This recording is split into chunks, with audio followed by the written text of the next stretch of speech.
Hari ikintu gitangaje kandi abantu benshi ntabwo bakunda kucyizera.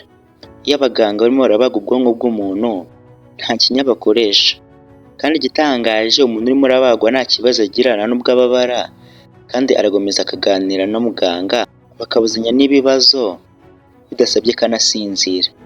None wakwibaza ngo ibi ngibi bishoboka bite? Impamvu ni ukubera yuko inyama y'ubwonko yo ntabwo ijya yumva uburibwe cyangwa se ububabare. Ubundi ububabare bwumvwa n'uduce twa nerve cyangwa se uturemangingo tw'ubwonko cyangwa se twohereza amakuru mu bwonko twitwa nociceptors. Ubundi izi receptors cyangwa se ibi byiyumviro niko twabyita, bukunda kumva ubushyuhe bukabije, pressure nyinshi, cyangwa se hari nk'ikintu cyangiritse runaka ku nyama, hanyuma ukohereza amakuru mu bwonko avuga ku bibaye. Gusa inyama y'ubwonko yitwa brain parenchyma ntabwo ifite izi receptors cyangwa se bino byiyumviro.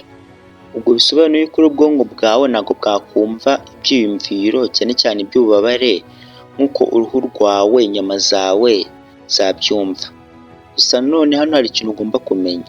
Ubwonko bwawe buzengurutswe n'ibice byinshi byakumva uburibwe, nk'imiyoboro y'amaraso, inyama ndetse n'ibindi bice biba hejuru ku bwonko birinda ubwonko byitwa meninges. Rero mu gihe barimo barakubaga, abaganga bagomba kugenzura neza ko ibyo bice byo bitababara cyangwa se bidatuma wumva uburibwe, kuko nyine byo byumva uburibwe. Ndetse kandi hano hari ikindi kintu gitangaje. Akenshi iyo barabaga ubwonko, abaganga bakoresha uburyo bwitwa awake craniotomy. Iki ni igihe umurwayi agomba kuba ari maso mu gihe barimo baramubaga. Ubwo iki gihe bamubaga ari maso areba, gusa nta buribwe yumva. None wakwibaza ngo ni ukubera ikiba ngombwa akagomba kuba ari kureba. Ibintu kubera yuko abaganga barimo barabaga bagomba kwita cyane cyane ku bice bishinzwe kuvuga, kugenda, kwibuka ndetse no kumva ikintu runaka. Rero umurwayi agomba kuba arimo arakora bimwe mu bikorwa nko kuvuga, kunyeganyeza umubiri, kumva no kwibuka mu gihe barimo baramubaga. Aha ngaha niho usanga nk'umuganga arimo arabwira umurwayi kuba abara nk'ibintu, yita ibintu amazina cyangwa se avuga bisanzwe. Iki gihe rero umuganga atangira kumenya ibice by'ubwonko birimo birakora, akamenya uko abyitaho, n'ibitarimo birakora akamenya uko abyitaho. Ibi ngibi birinda kuba umuntu yagira ibindi bibazo mu gihe barimo baramubaga. Gusa nanone hari ikindi kintu gitangaje mbere y'uko iyi video irangira.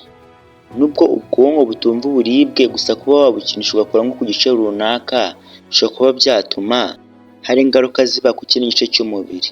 Nk'urugero, ushobora gukora nk'ahantu runaka hashinzwe nko kugenda, ukabona amaguru aragiye nta kindi kintu kibaye, ndetse na nyir'ubwite atashakaga kugenda, gusa ku bwonko ho ukaba wumvisha nta kintu na kimwe cyakubayeho.